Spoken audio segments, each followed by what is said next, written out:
真的中了，是我家公子，公子中了，公子真中了！这以后他的日子可就好过了。恭喜啊！恭喜他们也是太好了。真的是。你看下面那个，算了，没关系。你看他是中了，他那么有出息，哪一家？是告诉我，这是他们，这是谁的出息？谁？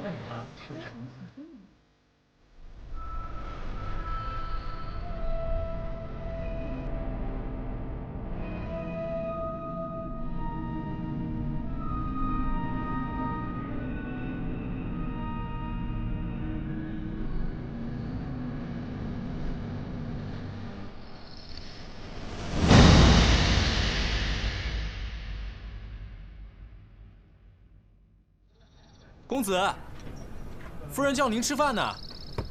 公子，公子，来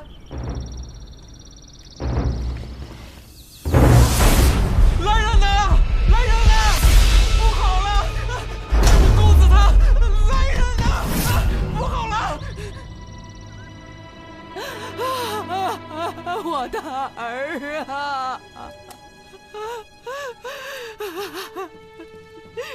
你死得太冤呐！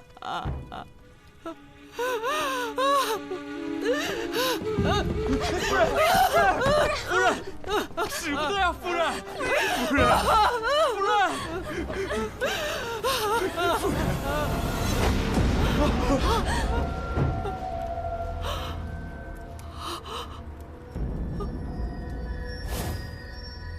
这是公子的衣服，怎么会落下来呢？天哪！儿啊！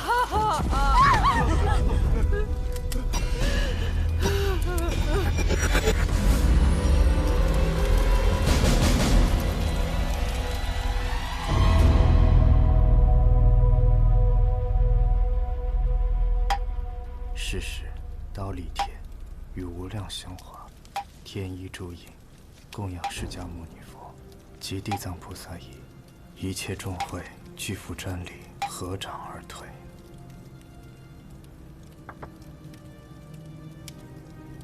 夫人宽心，小僧已为杜公子诵经超度，公子当以往生极乐。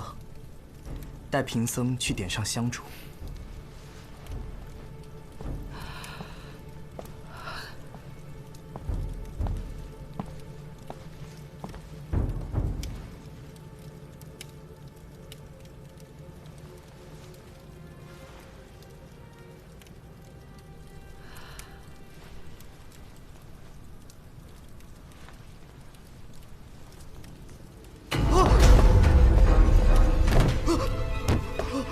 夫人，快来看看！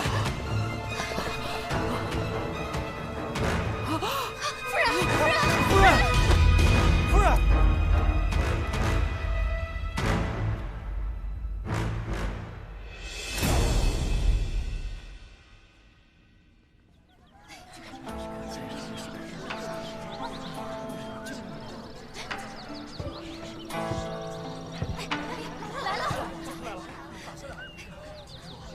老规矩，前2位免费，后面不管多少位，算不准，一概不收钱。这位姑娘请坐。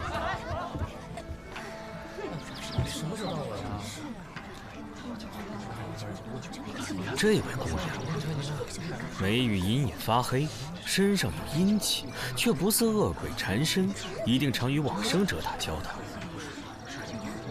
可否借我手一看呢？到底准不准啊？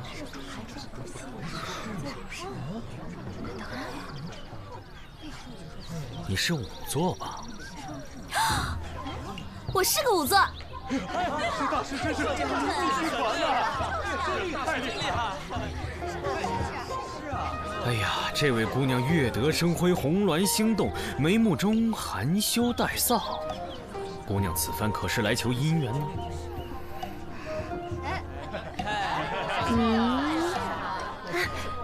这件事情只有我跟家父知道，从未向人提及。您是怎么知道的？上归天道之法，不可说。排累了就进来坐会儿吧，有新上的好吃的好喝的，来拿个号。里面没位置了啊！几位客官，往里边请。哎，照顾好了。好嘞。帮忙叫个号。快点儿。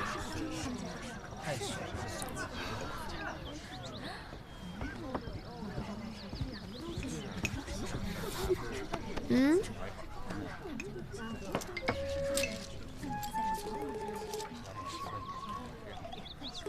下一个。该。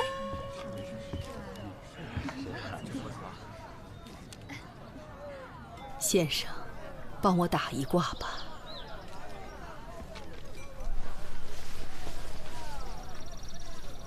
您是杜老夫人吧？是。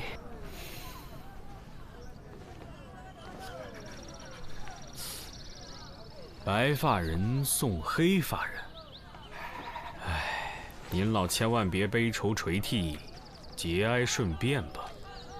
不瞒先生，我那过世的儿子又回来了。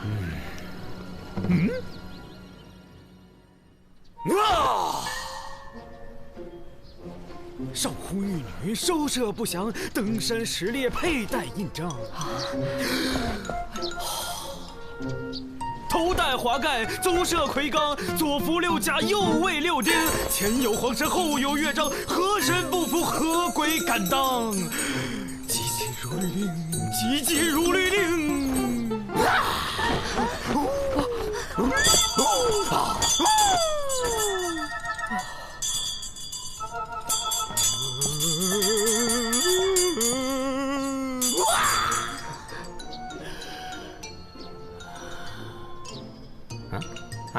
什么？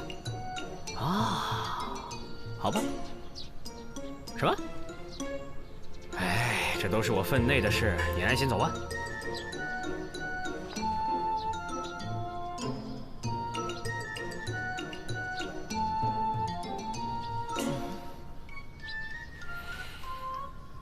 就是这样了。就是哪样了？就是这样了。就是这样了。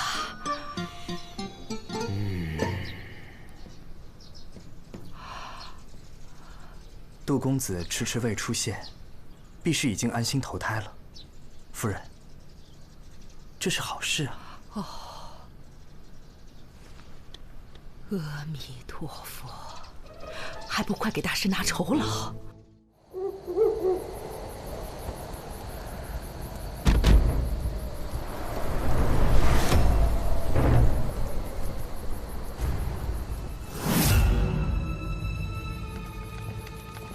呀，紫苏妹妹，来的挺早的呀。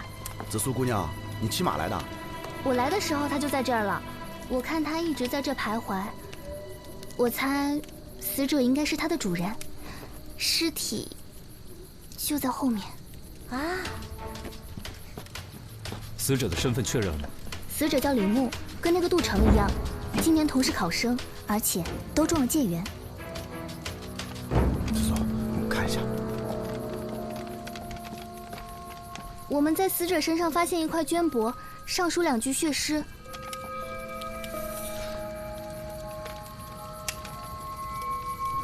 纵使东巡也无益，君王自领美人来。这不过是凶手的障眼法，为了混淆视听罢了。这样就可以把一切罪责都推给鬼魂了。但我查看过这2人的考试记录，水平相差甚远。啊？这么说来，真的是那杜成回来索命的？实际情况是，这个李牧作答相当漂亮，反倒是那个杜成悬偏离题千里，2人之间根本不可能存在抄袭现象。这李牧会不会和其他考生？他的答卷独一份，今天赚大发了！哎，那尸体真的是太厉害了！怎么了？哎，别说！哎呀，别说！哎呀，我听不了这个。你说。这尸首分离，头颅和身上都有皮肉伤，应该是在骑马的过程当中，先被斩首，然后坠马的。他是在马上被斩首的，还是跌落下来以后被斩首的？如果是先坠马的话，那头颅应该就在附近啊。可如果是在马上被斩首的话，就如我们所看到的这样，身首异处啊。马上被斩首。从伤口的擦伤程度来看，这马奔跑的速度应该相当的快。在那个速度下，若想偷袭得手，出刀的力量、速度和准头缺一不可。凶手必是江湖上1等1的高手。你想啊，死者的头颅。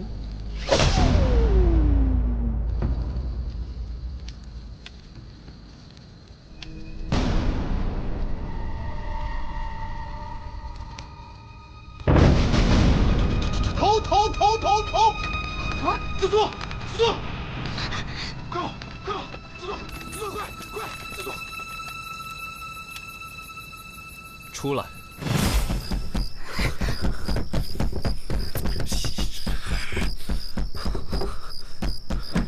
大晚上的不请自来，什么意思？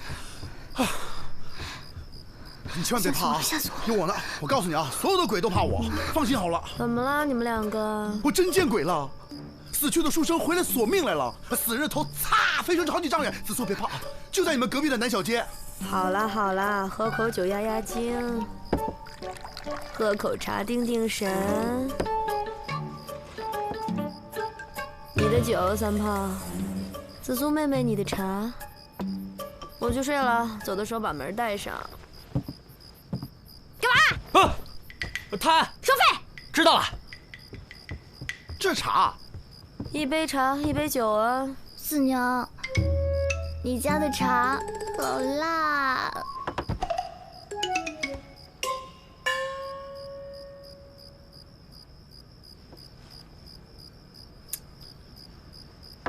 好酒。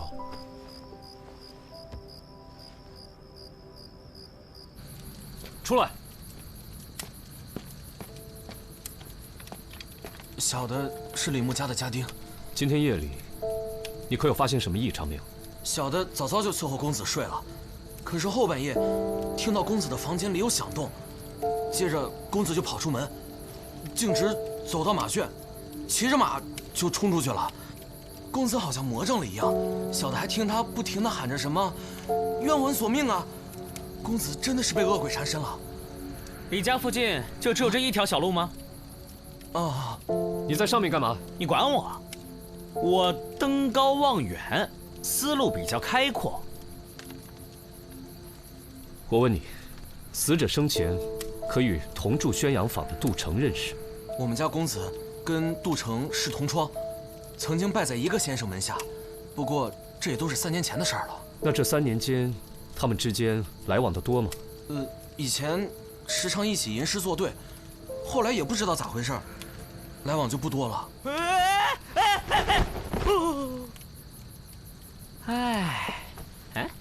胡闹！这位李介元平时出门喜欢坐车还是骑马呀？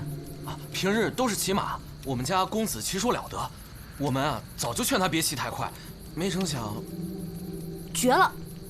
你看这颈部的切口也太过整齐了吧？估计这次这个凶手你肯定打不过了。什么意思？你看这个切面多漂亮啊！别说在马上，就是死者站着任由你砍，你能做到吗？这个人力大无比，他可真是一刀下去。能一刀取人首级者，能有几人？既然死者是在马上被斩首，说明这个凶手的身长恐怕也异于常人呢。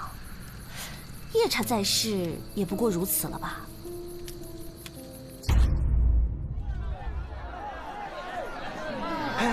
听说没有？那个落马上吊杜成了，昨天晚上还魂索命，杀了介元李牧，还把人头给割了。哎呦，还有这事儿！不止如此，还留了一首血诗呢。纵使东巡也无益，君王自领美人来。君王就是考官呐，美人就是李牧，意思是李牧会应考官，舞弊。八部。小二，来壶花茶。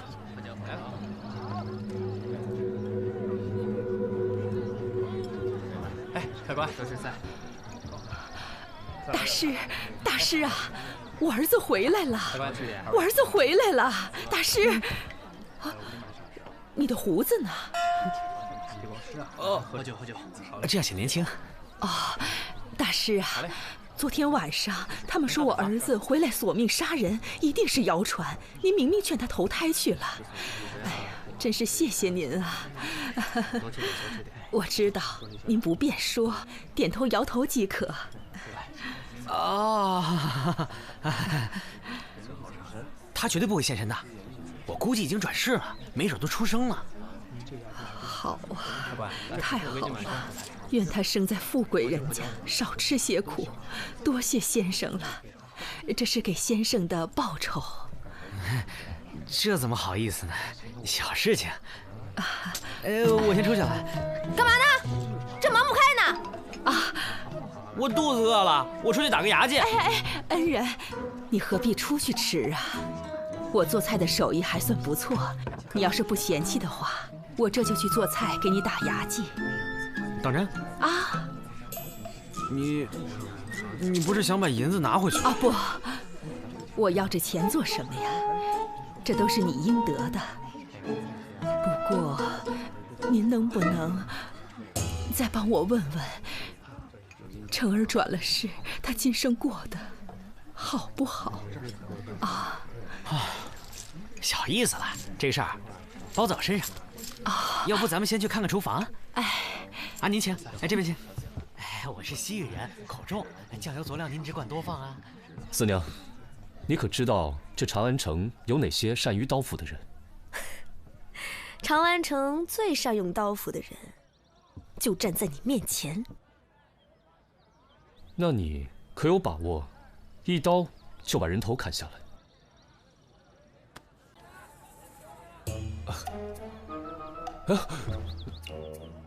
干什么？我就是让你看看，我这是吹弹可破的肌肤，还是硬邦邦的铁疙瘩。我要是能一刀斩断人头，我就去刑场了。我还在这儿干嘛？刚才已经都打探过了。昨天夜里啊，长安城里那几个刽子手都在一起喝酒，在畅谈那个如何能让人死得更愉悦。四娘，最近长安城里有没有什么外来的能人异士啊？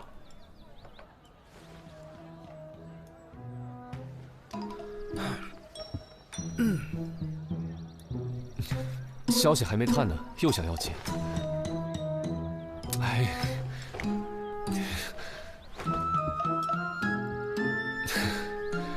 好吧。老板娘，老板娘，有黄酒吗？我腌肉用。有的，有的，我去拿。老大，我们就不应该来，不应该带钱来。哎，客官，里面请。您的菜。哎呀，姑娘这是怎么了？小二，没事吧？喝醉了，怎么叫也叫不起来。啊，这位官人，您是？大理寺少卿李治。二位客官慢走。你可知道你儿子跟李牧的关系？以前成儿和李介元是同窗。近日他们有无局语？这个老身就不知道了。你这次是来探案，不是跳大神的。哎，知道了，知道了啊。几位官爷，慢慢看吧。要没什么事儿，小的先行告退了。去吧。啊，等等，啊，去把那些显字的纸钱拿给我。好。不是，老大，我突然好热啊，我出去凉快凉快啊。站着。不是我吧，我三炮啊，上房。好嘞。哎，你去哪儿？上房啊。这儿。这儿怎么了？看看这火盆的上方，这梁上有没有铁环之类的东西？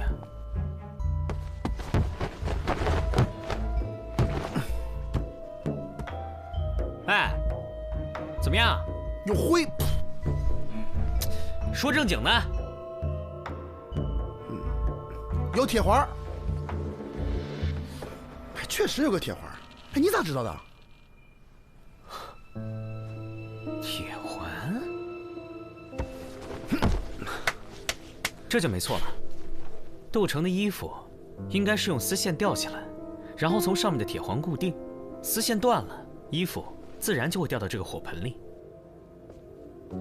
官爷，纸钱来了。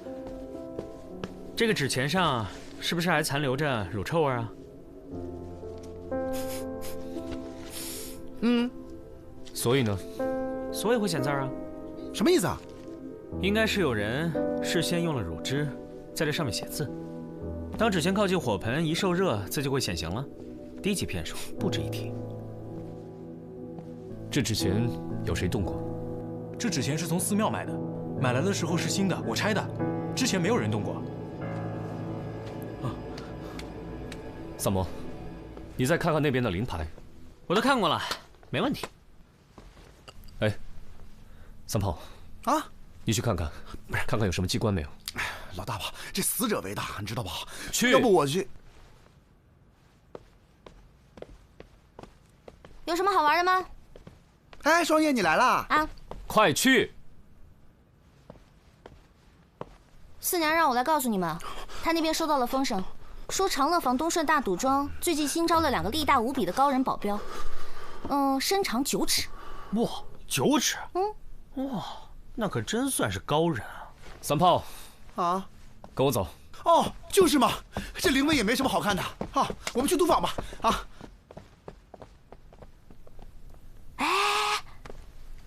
这书生我能去玩会儿吗？这里又没有其他人，自己看着办喽。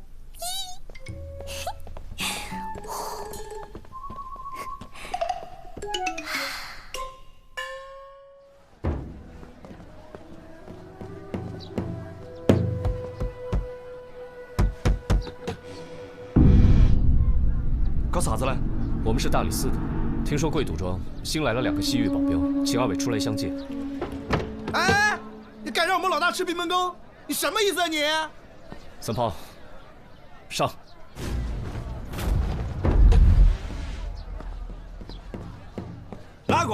哪个喊你们进来的？不想活了噻？干啥子？啊！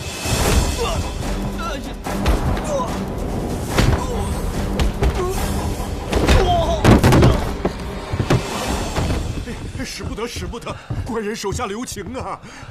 几位今日前来，究竟所谓何事啊？哎，老板，您放心，我们不是来要钱的。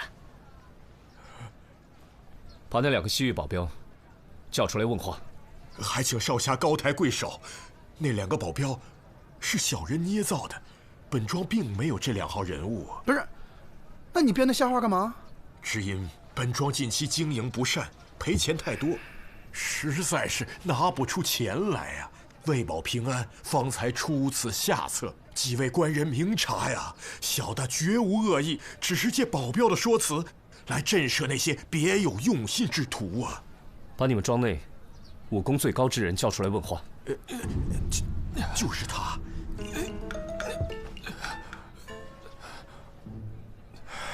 你之前拿杜城和李牧开赌盘，押错注才输得那么惨，难道开盘前没有跟那杜李2人联系好吗？哎呀，官人们呐，这次小的是当真没有联系过那2人。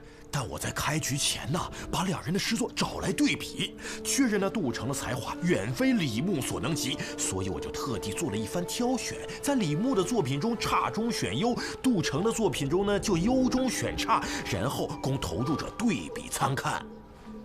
所以，你误导赌客们投注李牧，却没想到李牧会中解元。是啊，谁料到那李牧竟然事先买通了考官，提前得到了考题。那李牧为了铲除进题杜城，就假作好意，告诉了杜城错误的题目，那杜城才遗憾落选呢。我问你，我去，你当真觉得，如果凭实力的话，杜城能赢过李牧？小的以性命担保，那杜城才华盖世，李牧绝非对手。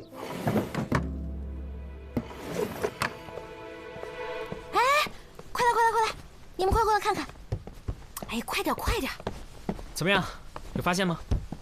我已经把他从脚趾头研究到头发丝儿了，现在他的骨骼情况我可是了如指掌，比他娘还清楚。只可惜啊，他们家的家仆碍手碍脚的，非不让我把它给剖了。你别裹乱了。哎，老大，我这没什么发现，就发现一卷风筝线，但是没发现风筝啊。这不是风筝线，是冰蚕丝，这就是杀死杜城的凶器。什么？冰蚕丝来自于西域，极其坚韧锋利。我在那条小路的树上，也发现了冰蚕丝的勒痕。树上冰蚕丝的勒痕位置很高，寻常人从树下走过不易被发现，但骑马就完全不同了。这位凶手先是深夜潜入李牧家中，假扮杜城还魂。李牧心中有鬼，所以才会慌不择路地骑马离开。而他家门口只有这么一条小路，他身上的擦伤证明他当时骑速极快。经过那棵树时，李牧的头颈被冰蚕丝瞬间割断。我安排3炮暗中搜查几位当事人的房间，有了物证，再想查真凶，自然就易如反掌了。那真凶就是杜老太太啊！当初她到我们店里找萨摩算命，目的是为了让我们把一切都往鬼魂夺命上想。这些显字的纸钱也是她之前预备好的。她利用丝线把衣服吊起来，衣服就会掉下来。还有，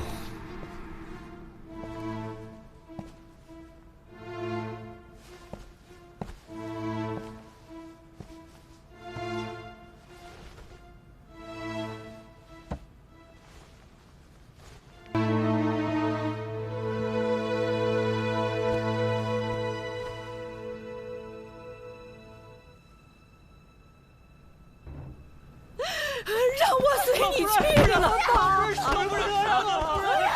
我还活着干什么呀？杜老太趁人不备拔掉了护手，但是衣服掉了。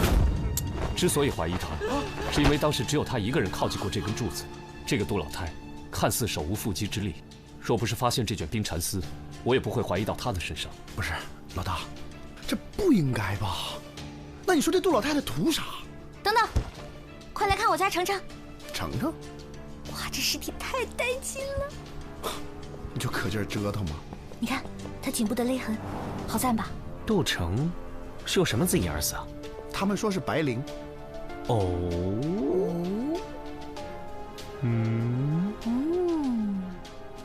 咋了？难道死因有变？杜城不是自缢而亡，而是死于他杀。他的脖子上叠了2层伤痕，位置相同，所以不易被人察觉。仔细看，会有细微差别，一条是粗糙的麻绳，一条是齐整的白绫。我感觉这是一起连环杀人案。那个杜老太太怎会杀自己儿子？老大，你又说错了。3炮啊，再去查一下2个死者之间的关系。好嘞。哎，我让你去了吗？去吗？去吧。去。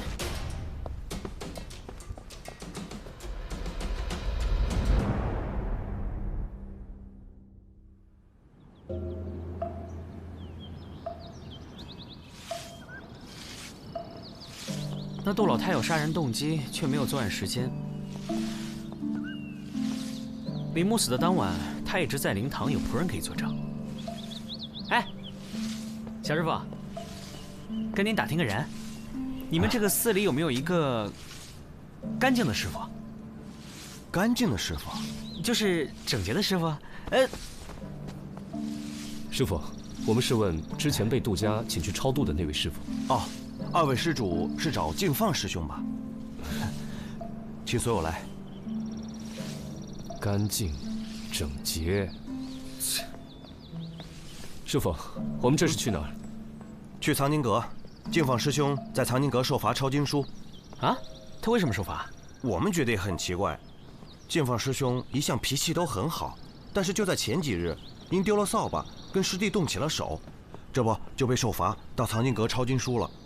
每日下午都去，估计得抄半个月。2位施主，这边请。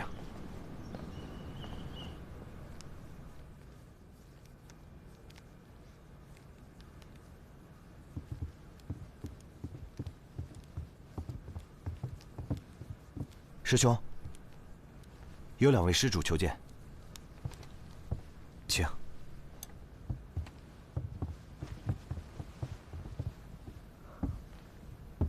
阿弥陀佛。敬放师傅，我们呢正在调查一起谋杀案。哦，前几日我们在杜家见过的。你是那日招魂做法的术士？没错。能不能给我讲一下，那天你在杜家看到的情形？贫僧走进灵牌的时候，听到有细碎的声响。起初只顾着燃烛，并没有在意。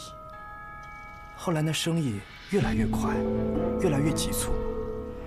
那时贫僧身边并没有人，循声后才发现，原来是灵牌上凭空出现了字，一点点的，还血淋淋的，就像是有个鬼魂，攥着刀，站着写在刻字一样。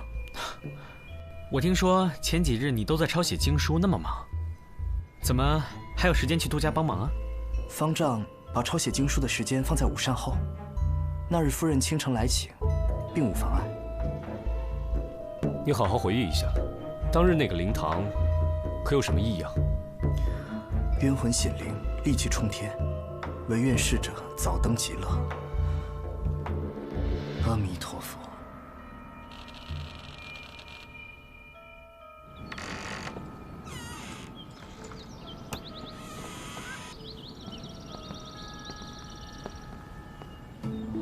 告辞。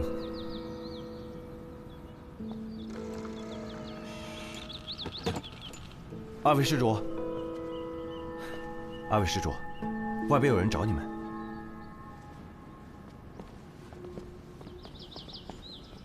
总之，李牧的书童告诉我，3年前有个教书先生家境贫寒，为了补贴家用，便答应和杜李2人共同应试，为其舞弊。当时杜李2人的资历和才情都差得很远，杜成在考前就退出了。但是李牧为人急功近利，他参加了，所以才出了这么一档的事儿。那为什么只有这位先生吃了官司？东窗事发后，李牧把自己摘得干净，把责任全都推到了先生身上。先生后来找到了杜没有答应帮他作证，因为他怕毁了自己的大好前程。后来这个先生积郁成疾，投河自尽了。杜成也是因为此事，才跟李牧疏远了。这都是3年前的事情，和本案有何联系？他先生是死了，但是先生留了一个儿子，现在已成了孤儿。也就是说，如果这孩子还活着，为父报仇也说得过去。我们去找子苏吧，让他查查当年的卷宗，看还能不能找到这孤儿的下落。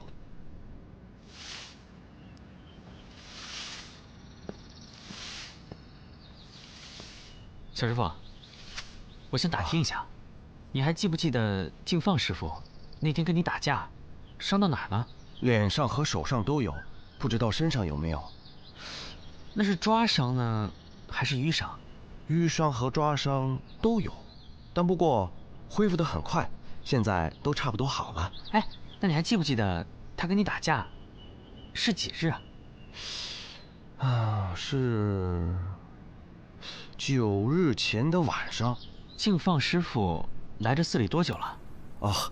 我来这儿有2年了，师兄比我早来1年左右。多谢。哎。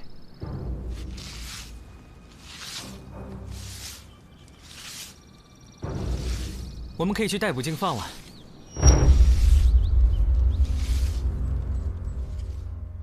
回来了，黄三炮立下了汗马功劳。忙了一天，辛苦了。还行。想喝茶还是喝酒啊？喝酒。没问你。你呢？酒。好，咱们喝酒。子苏呢？喝多了，楼上歇着呢。咦？杜老太太去哪儿了？在这待了1天，回去休息了。回去了？她不是答应要给我做好吃的吗？她不给你做好吃的，我给你做好吃的呀。你怎么，给你点颜色你就看颜值不是吧？赶紧跟我说说案子。包子，卖包看看。从线索到底，敬放就是教书先生的姑子，也正是他杀了杜成和李介元，目的呢，当然是为父报仇。为什么？你没有把过程告诉我们呀？跟不上你的节奏啊？为什么？首先呢，我观察到，敬放在抄经书的时候是一个左撇子，而藏经阁的大门呢是双开大门，需要用2只手的手掌同时给门打开。但是敬放师傅不是，而是选择了用右手推开右门，再用右手推开左门。这是为什么呢？因为在他左边的手掌心当中有伤，而这伤是他对李牧行凶时使用冰蚕丝所致。即使他在手上缠了好多布作为防护，还是被冰蚕丝勒出了伤口。逮捕他时，果然在他的掌心发现了又细又深的伤口。那为什么要查他们打架的时间呢？这就是他聪明的地方。他突然转性，去跟小师弟打架，正是为了要掩盖他脸上和手上本来就有了伤痕。他为了制造鬼魂杀人事件，首先用麻绳狠狠地将杜城勒死。可是他没有想到，他勒死杜城的时候，杜城会用尽全力挣扎，手会向后用力地乱抓。因此他在故意伪造了杜城自杀的现场之后，趁着夜晚看不清楚，故意找茬，与急性子的小师弟打斗，只为了用新伤掩盖旧伤。我去问过那小僧人，他们打斗那一天正是杜城死的当晚，因此才确定了敬放的犯罪事实。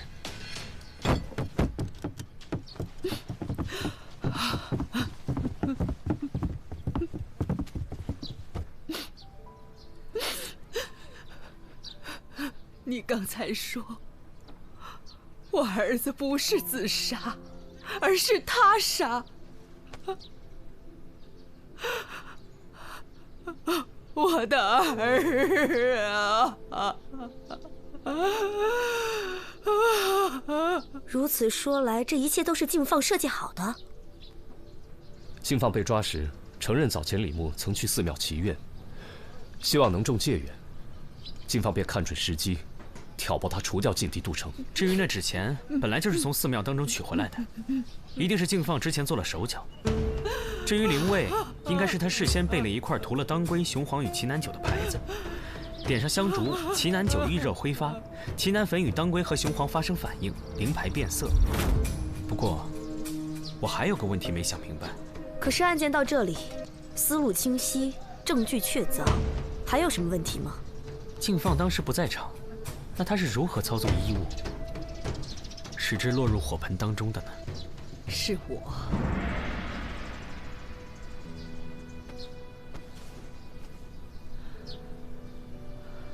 成儿走了以后，敬放找到我，表明了身份。他还告诉我，成儿并非落榜自缢，而是被李牧所害。我当时听了，心里绞痛难忍，便答应和他一起谋害李牧。我初次到这里来求你们做法，也是他授意的。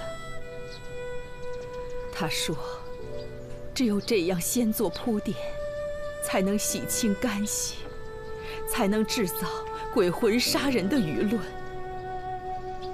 设计纸钱、衣服，还有特别请敬放来做法，都是为了让大家误以为是成儿还魂，扰乱视听，以便洗清我们的嫌疑。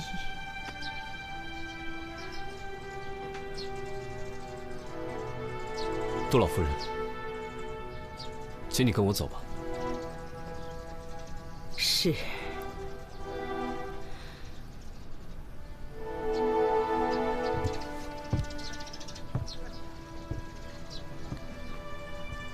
这坛酒送给紫苏姑娘。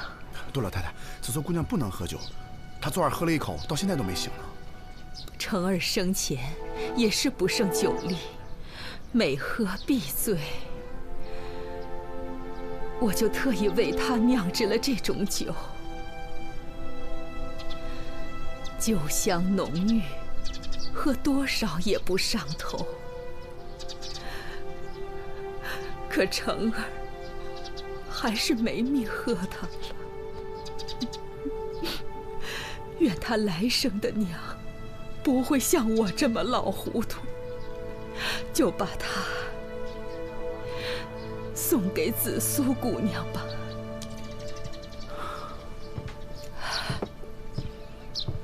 等等，他有苦衷，又是从犯，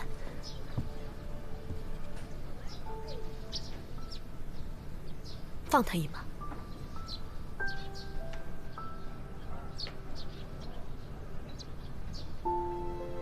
他若以合谋论处，难逃死刑，但他也是受人所骗，或许可以从轻处置。李治，姑娘，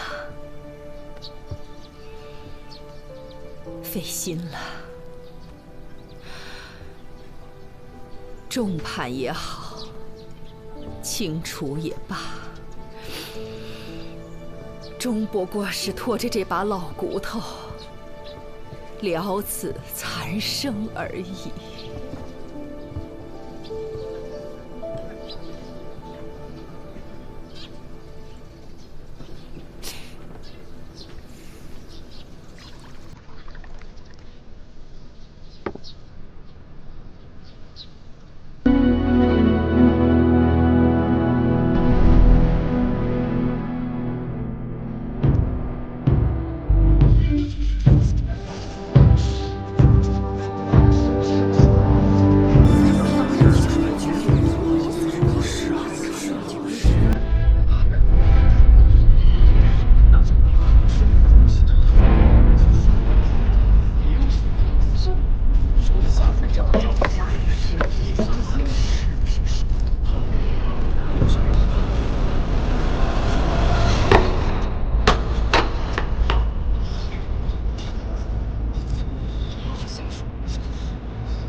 来，再来坛酒。还喝啊？今儿都第3坛了。哎，今天我看那人有点邪，人头落地之后直勾勾盯着我，我得多喝点压压惊。可是官爷，您再不出城，这城门就要关了。好，走了。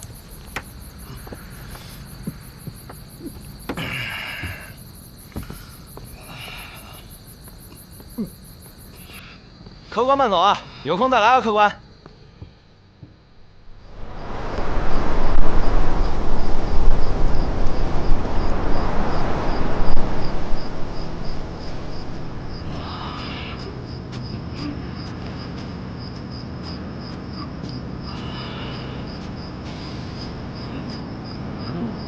你也喝多了啊？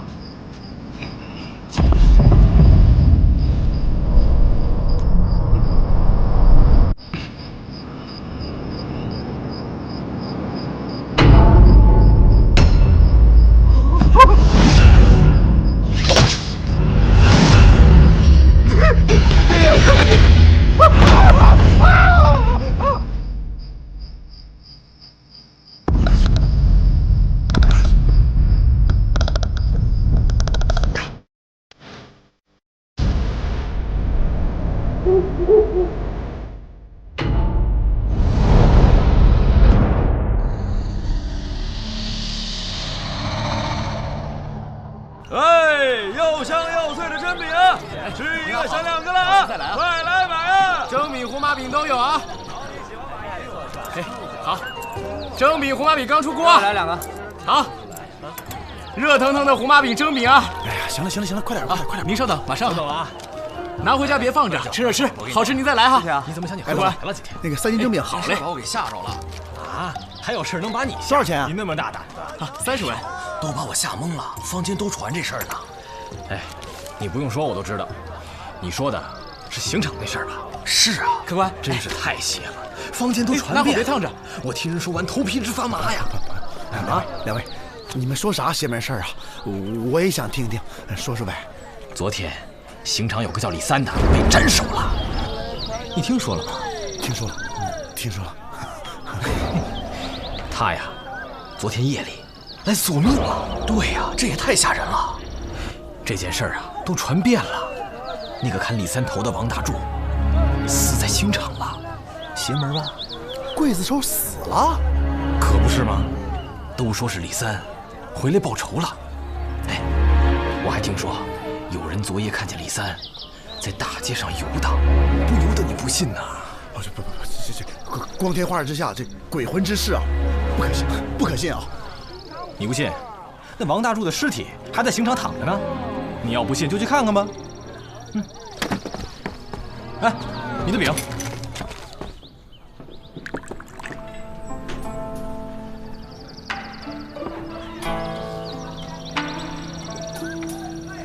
老大，老大，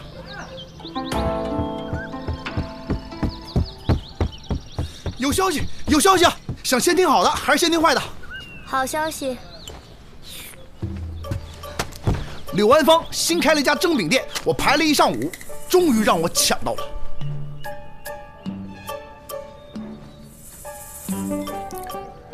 怎么没反应？我一口都没舍得吃啊！你不是吃过了吗？哪儿看见的？葱。那坏消息呢？我在买饼的时候啊，听见有人说，昨天被斩首的那个李三儿夜里回来索命来了。被索命的那个刽子手啊，现在还在刑场躺着呢。哎，老大，还没吃呢，还没吃。哎，不是，今天中午加道菜啊，蒸饼，限量。四娘，给我留一块啊！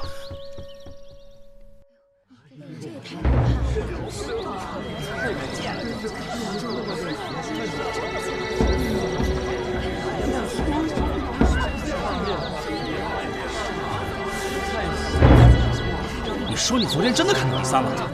这怎么可能啊？我也不信。让一下。这是谁家的闺女？这种地方也敢乱闯？不怕关？难道不怕危险？仵作长得这么好看，还真是可惜啊。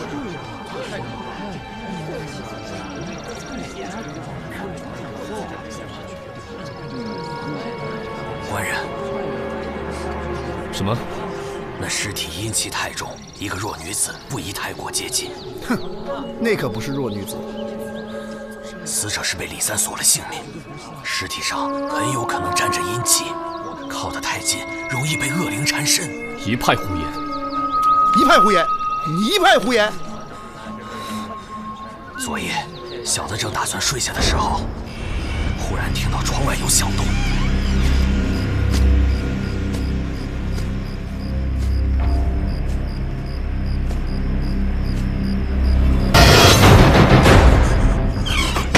小的原本也不信这些神鬼之事，若不是昨夜亲眼见到李三在大街上游荡，有谁能相信把头缝上还能复活呀？站好了。死因已经很清楚了，尸体面目青紫，舌尖突出，而且脖颈处有明显的勒痕。勒痕？哎，让一下，让一下，让一下！哎，接过。哎呀，你看，真是大柱啊！怎么会这样？怎么了？这是大柱之妻呀。我们都是大柱的邻居，都是老街坊。我们听说他出了事儿，就都赶过来了。你把他先送回去吧。啊，好。走，闲杂人等，不宜再自救。都散了吧，没什么可看的。行了行了，走了走吧走吧，散了。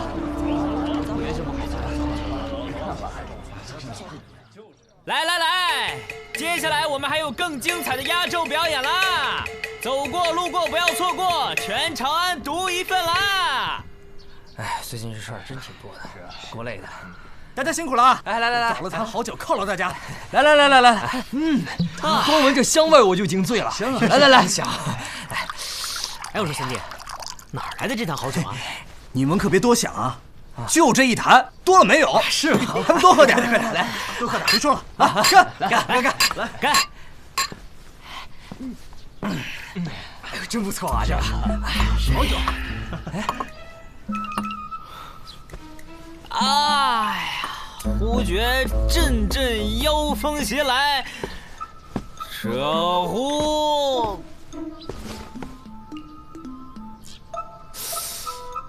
官爷，您这事业线很清晰啊。3坛，案子破了，酒就归你。似的。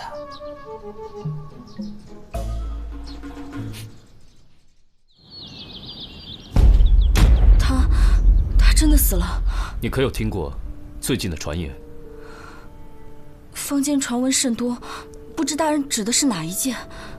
有人看见你亡夫昨天夜里在大街上走着，头是接回去的，还锁了那王大柱的命。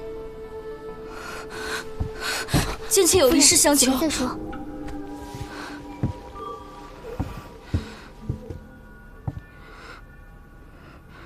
这事埋在我心中已久，可又不知道上哪儿说理去。实不相瞒，我家李郎是含冤而死啊！不知各位官人可曾听闻过沉香酒铺？知道。在附近小有名气，酒香而且便宜。真的？哪儿的？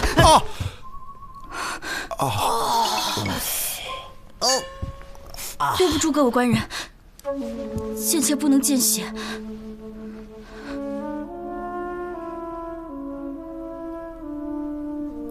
还不把血擦了？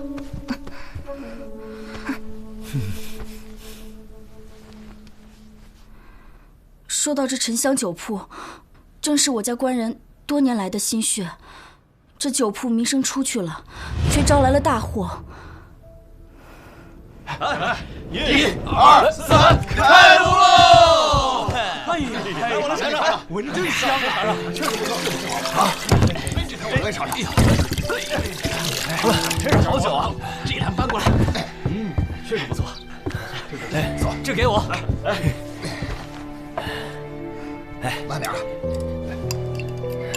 还有菜，咱们一起。来把这坛灌满。咱们家酒啊，卖得可好了。新酒出炉喽！我来一坛，别洗，每个都有，太好了，每个都有啊！别洗了。来，就指着你家这酒了，特别香，特别香啊！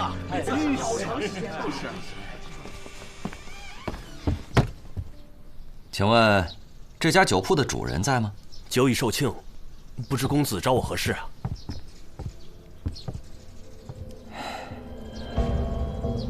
你就是大名鼎鼎的李三喽？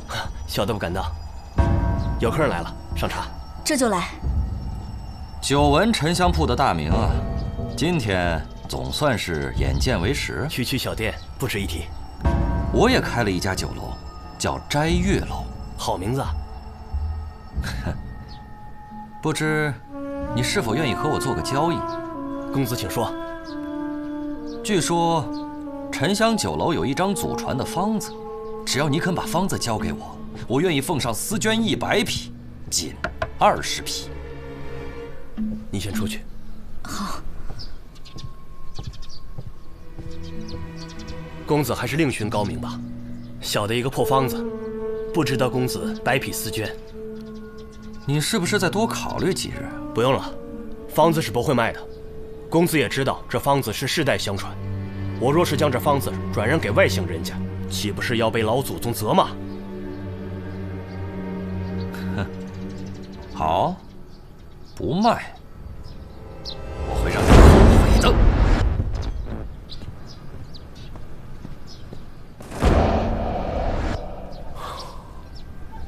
闪开！发生什么？干啥呀这？开走！怎么还抓人？干什么呀？还卖什么酒？有人喝了这铺子里的酒，死了！冤枉啊！我什么都不知道啊！走！冤枉啊！根本不可能！冤枉！是我们经常三郎！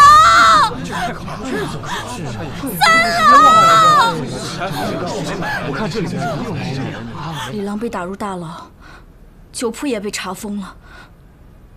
现在人没了，铺子也垮了。那沉香酒铺的酒，可还有剩余啊？都在我家酒窖里。现在我家中还有几坛，正好。能不能拿过来？你想到了什么？没有啊，既然有好酒，不喝白不喝嘛。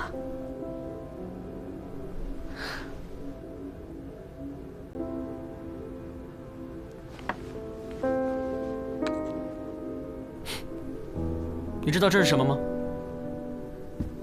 长安城流行的口脂，这是用朱砂、蜜蜡炼煮净色，加入香料后冷凝而成的。干什么？哎，干什么？哇，真的是特别的俊俏哎。是吧？官人请看。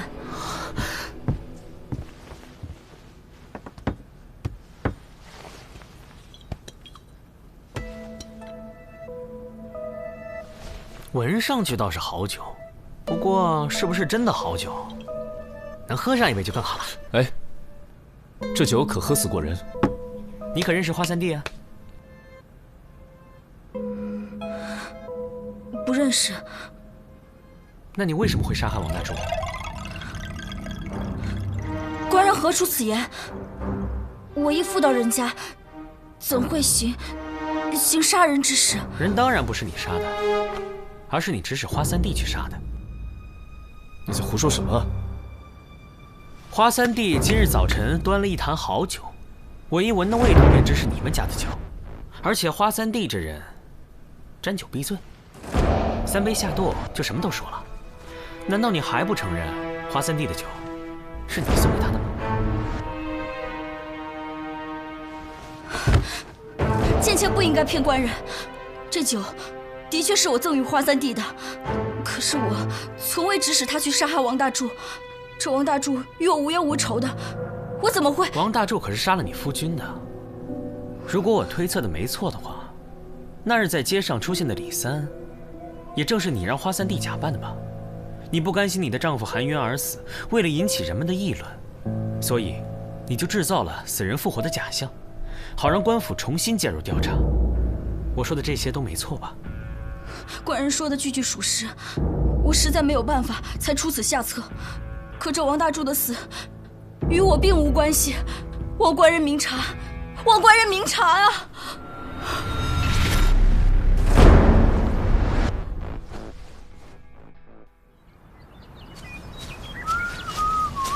回来啦，萨姆，你怎么在这儿？哎，有点事要问你。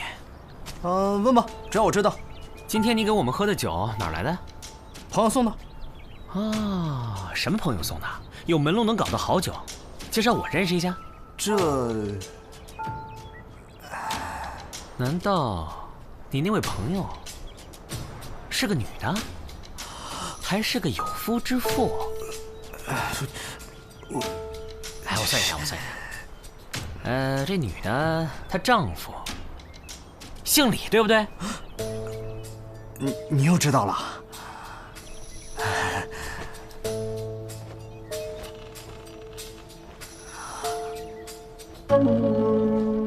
这是我从你枕头底下发现的，你还有什么好说的？我也是一时糊涂，你知道，我一看到好酒我就把王大柱给杀了啊！你冤枉我，我没杀人，我怎么敢杀人呢？那这是什么？哎呀，是这么回事儿。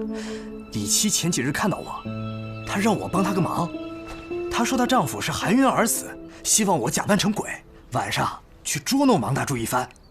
我一想这事儿吧，要他真的是含冤而死，我就帮他一把，再不济，我赚一坛好酒不是？你昨晚可曾见到王大柱？还真见着了。昨天临近宵禁的时候，我就把自己给扮上了。这路上连只野狗都没有，有个人影晃晃悠悠的。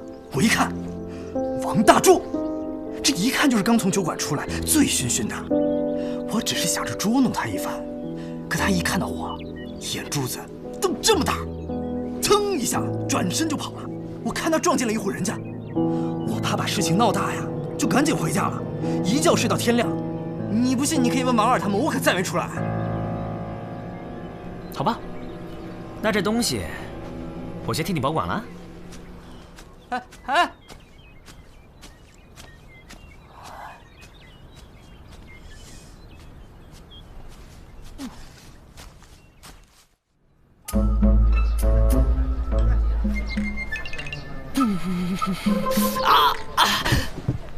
你在李三家又信口开河？哪有？没有证据，我也不会轻易下定论。那证据在哪儿？在脸上。哎呀，你这人怎么开不起玩笑啊？不说清楚不许吃。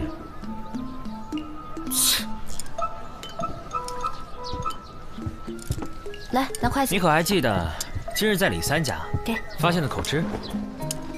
这口汁是近日才在长安城里流行起来的。每次只需用指尖轻轻抹一层涂于唇上，便可让女子看起来娇艳动人。子苏，我说的没错吧？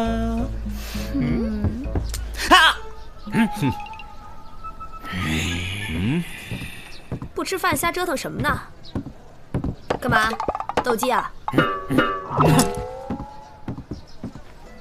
我们就先不说鸡，还是说说李七的那盒口汁吧。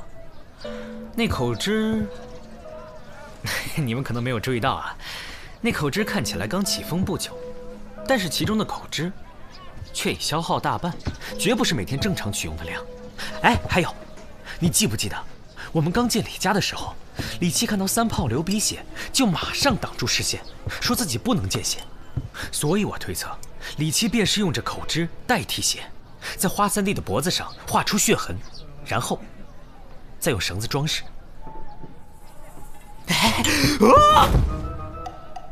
啊！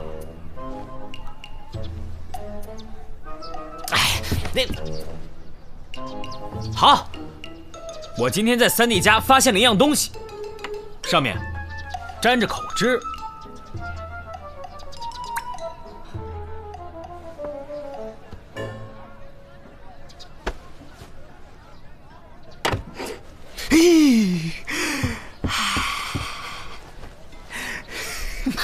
神皮面具！别怕！来，子苏，子苏。这么说，杀害王大柱的凶手是他？我看并非如此。双叶，尸体上有什么异常？我昨天仔细地检查了王大柱的尸体，上面的确是有一些……行了，行了，行了，吃饭的时候别说这些。吃饭，吃饭，吃饭，吃饭。吃饭了，吃了。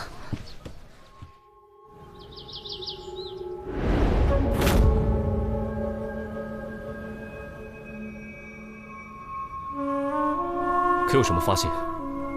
死者的衣服上有一部分没有完全干透的小泥点，集中分布在后背、胳膊内侧和大腿后侧这3个地方。王大柱被发现时就是躺在地上的，是否是那时候沾上了地面的泥土？长安这段时间，你见着异地雨了？你的意思是，尸体被移动过？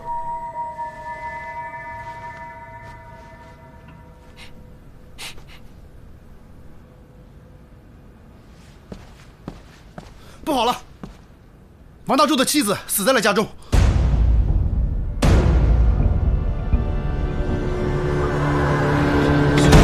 就死了，但不是说死就死了。是啊，怎么突然就来奇怪？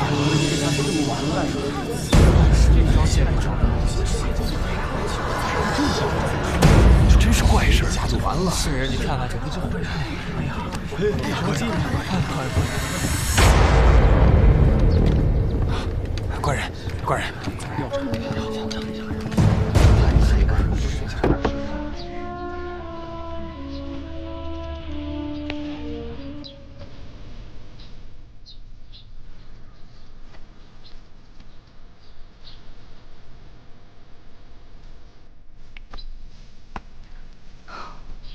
死者是砒霜中毒而死。怎么回事？官人，亡妻一直卧病在床，这刚刚醒过来，就说要喝水，结果喝了没2口，这人就没了。这双叶，验一验这些茶具。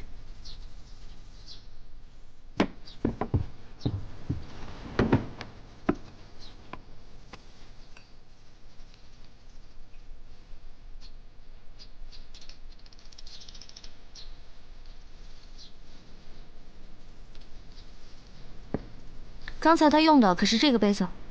正是。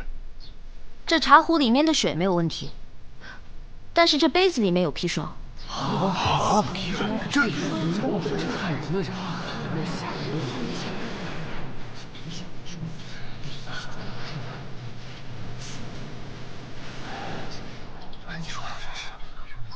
刚刚是谁给他端的水？是他，赵丁。是他，不是官人，是我给王嫂端的水，可是我没下毒啊，官人。干什么？干什么？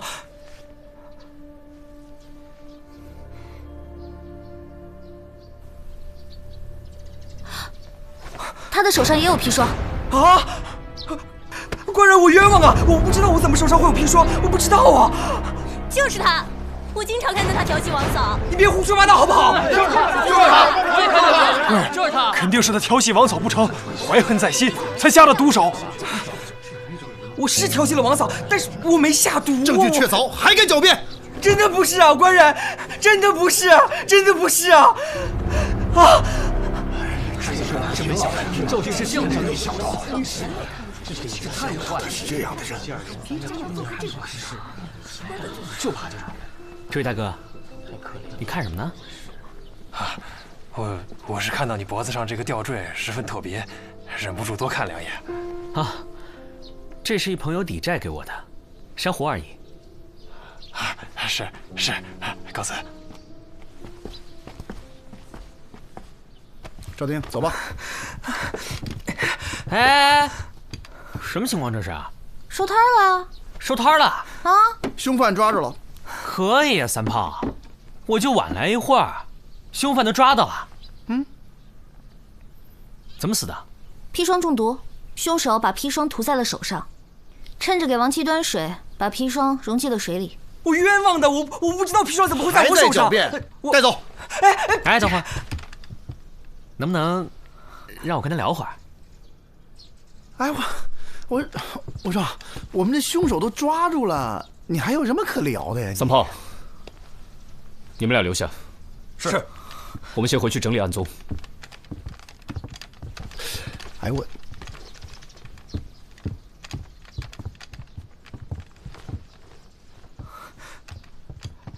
官人，我冤枉的，那砒霜不是我下的毒，不是我下的毒。坐。官人，让你坐你就坐。啊。刚刚有几个人？刚刚好多人啊。我是问你屋里有几个人？屋里边有刘芳，我、青姐和沈家小妹，还有老吴。5个人。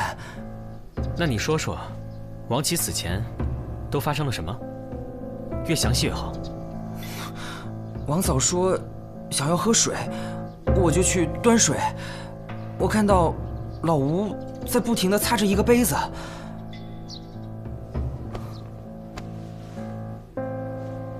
他见我走过来，就把杯子递给我了。就是这样。后来呢？后来，我端着水走到床边，我走得比较急，绊了一下，还是刘芳扶了我一把。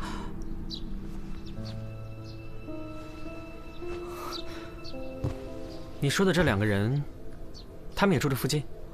对，都是街坊。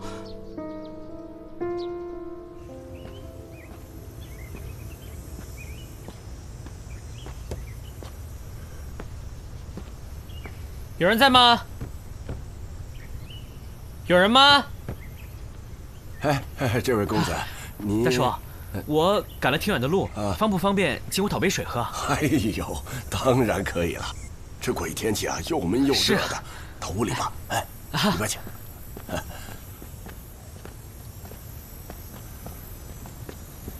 麻烦了，大叔。哎，没关系。哎，对了，昨天晚上你可有听到什么动静啊？昨天晚上好像是听到了些声响。他老朽实在是太困了，就不曾起来查看。喝水。哎呀，我这年纪大了，睡得早，只要一睡下就懒得起来。嘿，哎，大柱家发生的事儿啊，真是太邪门了。大叔啊，请问刘芳住在哪边？不好意思，打扰了。你这个院子还有个池塘啊，多雅致啊！官人见笑了，不过是地基下沉，下雨积水而成的烂泥塘，我这随便砌了砌，养点鱼什么的。哦，哎，对了，王大柱事发当晚，你在哪里啊？那晚我贪多了几杯，很早就睡了。那你有没有听到什么动静？哎呀，我这喝多了，睡得沉，没听到什么动静。官人，这案子不都结了吗？难道有什么变故？哎呀，能有什么变故？我呢就顺便来讨碗水喝，然后呢随便问两句啊。走了，哎，别送了啊。哎。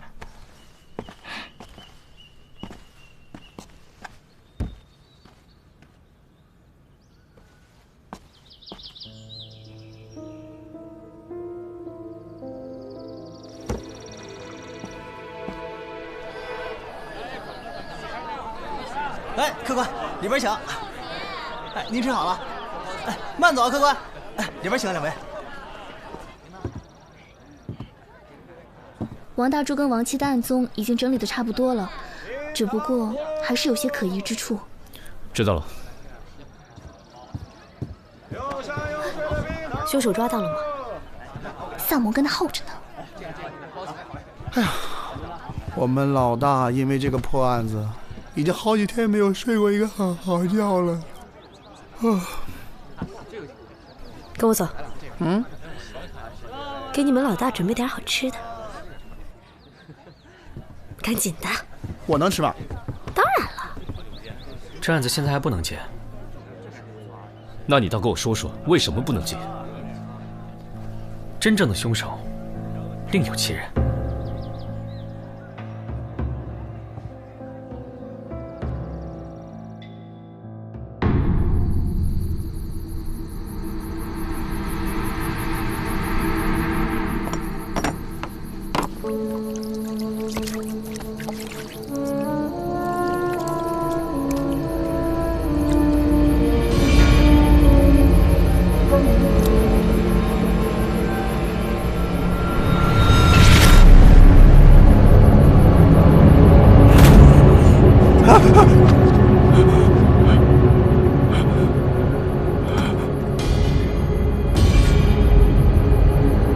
王嫂，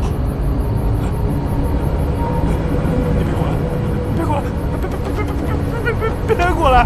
我不是故意要杀你的！你走开！你走啊！走开！你走开！别过来！别过来！哎呦我去！哎呀，我说华三弟啊，你怎么回事啊？练的时候好好的，关键时候掉链子是不是？哎呀，那之前练得好好的，谁知道这儿有个坑啊？什么坑？什么坑？什么坑啊？你什么眼神啊你？哎，你不要怪我了好不好？反正他都已经承认了，目的不就已经达到了吗？真是的，真是。行了行了，你别说，你要是不摔倒，他就会多说一点，省得我再多费口舌了吗？萨摩，别玩了。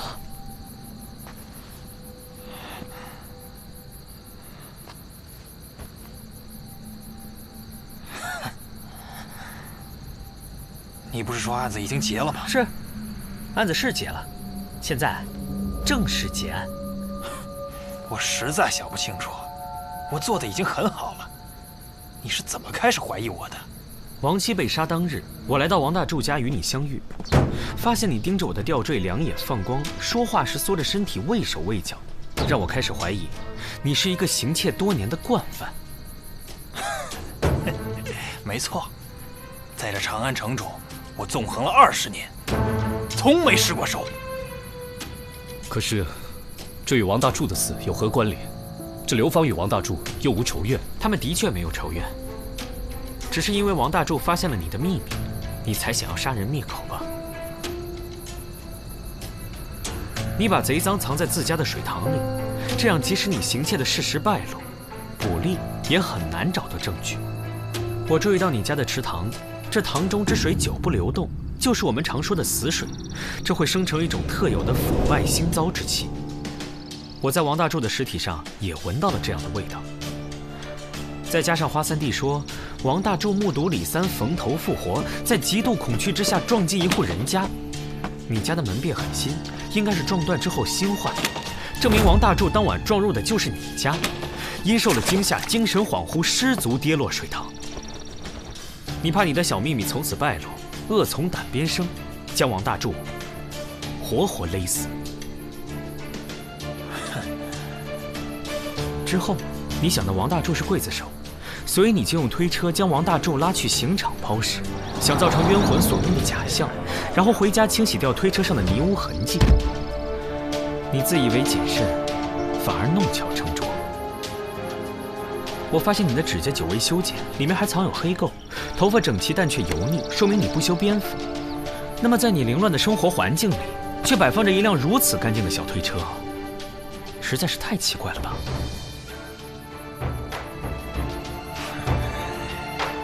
那天给你的那碗水太贵了。没错，他自己不长眼睛，看见了我在水塘里藏东西，我怎么可能让他活着？可是王琦是一个弱女子，你为什么还要残忍地杀害她？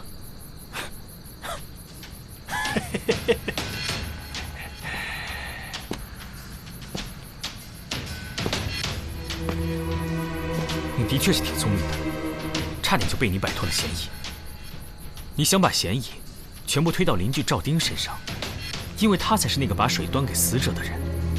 但是很奇怪，如果赵丁真是凶手的话，那为什么在事发之后不立刻洗掉手上的证据，反倒等着被发现？所以，我就将凶手锁定在老吴，还有你身上。老吴在别人家里莫名其妙地擦起杯子来，很是奇怪。可后来我去了老吴家一趟，便豁然开朗。老吴应该是一个有轻微洁癖的人，所以他才会把家里的东西都码得整整齐齐，擦拭杯子也就顺理成章。那么凶手只能是你。事发当日，你首先在手上抹上砒霜沫，然后故意绊了端水的赵丁，又假装好心将他扶住。你是个窃贼，手脚本来比普通人都快，你就趁机将砒霜抹在了赵丁的手上和杯子里。你自认为自己做的天衣无缝，环环相扣，可在我看来，只会让你的嫌疑越来越大。你现在可以告诉我为什么要杀害王琦了吧？那是他自己找死。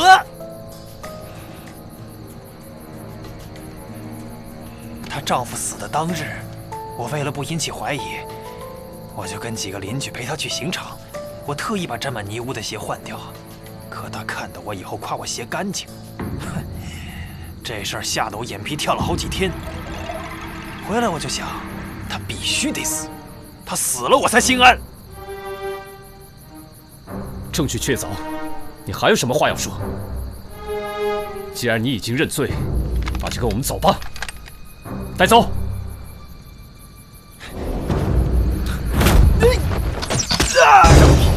兄弟们，拿下！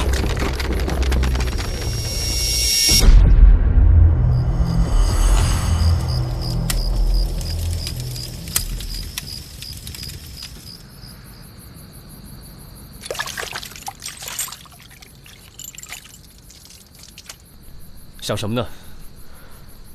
伽罗圣殿，为勇者居之；圣火清凉，为勇者御之。什么意思？没什么。看这玉佩，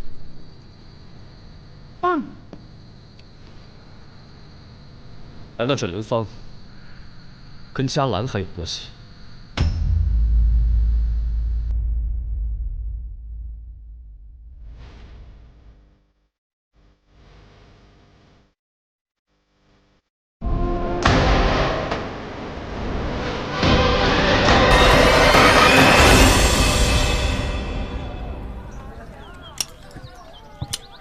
元兄，嘿，你们听说了吗？那摘月楼的掌柜被抓起来了，活该！做出这种事情，真是财迷心窍。是啊，幸好沉香酒铺又回来了，要不喝谁家的酒都不是味儿啊！那还在这儿干嘛呀？去沉香酒铺啊！走，沉香酒铺去，走，走。怎么嫌我的酒不好喝呀？喝酒伤身，请各位切勿贪杯。为了您的妻儿，千万不要酗酒。李少卿，我正在给我的食客们进行营养知识讲座，课已经结束了，不好意思，下次请早。好了，各位，请牢记我们的健康诗：冬吃萝卜，夏吃姜，小酒适量保健康。沉香酒铺重新开张，切记哦。欠你的4坛酒。喏，三毛啊，沉香酒铺老板娘多讲究啊！为了表示感谢，送你4坛酒啊！送呢？哎呀，这酒香。走了，走了，走啊，小心点儿。说你呢，后边的。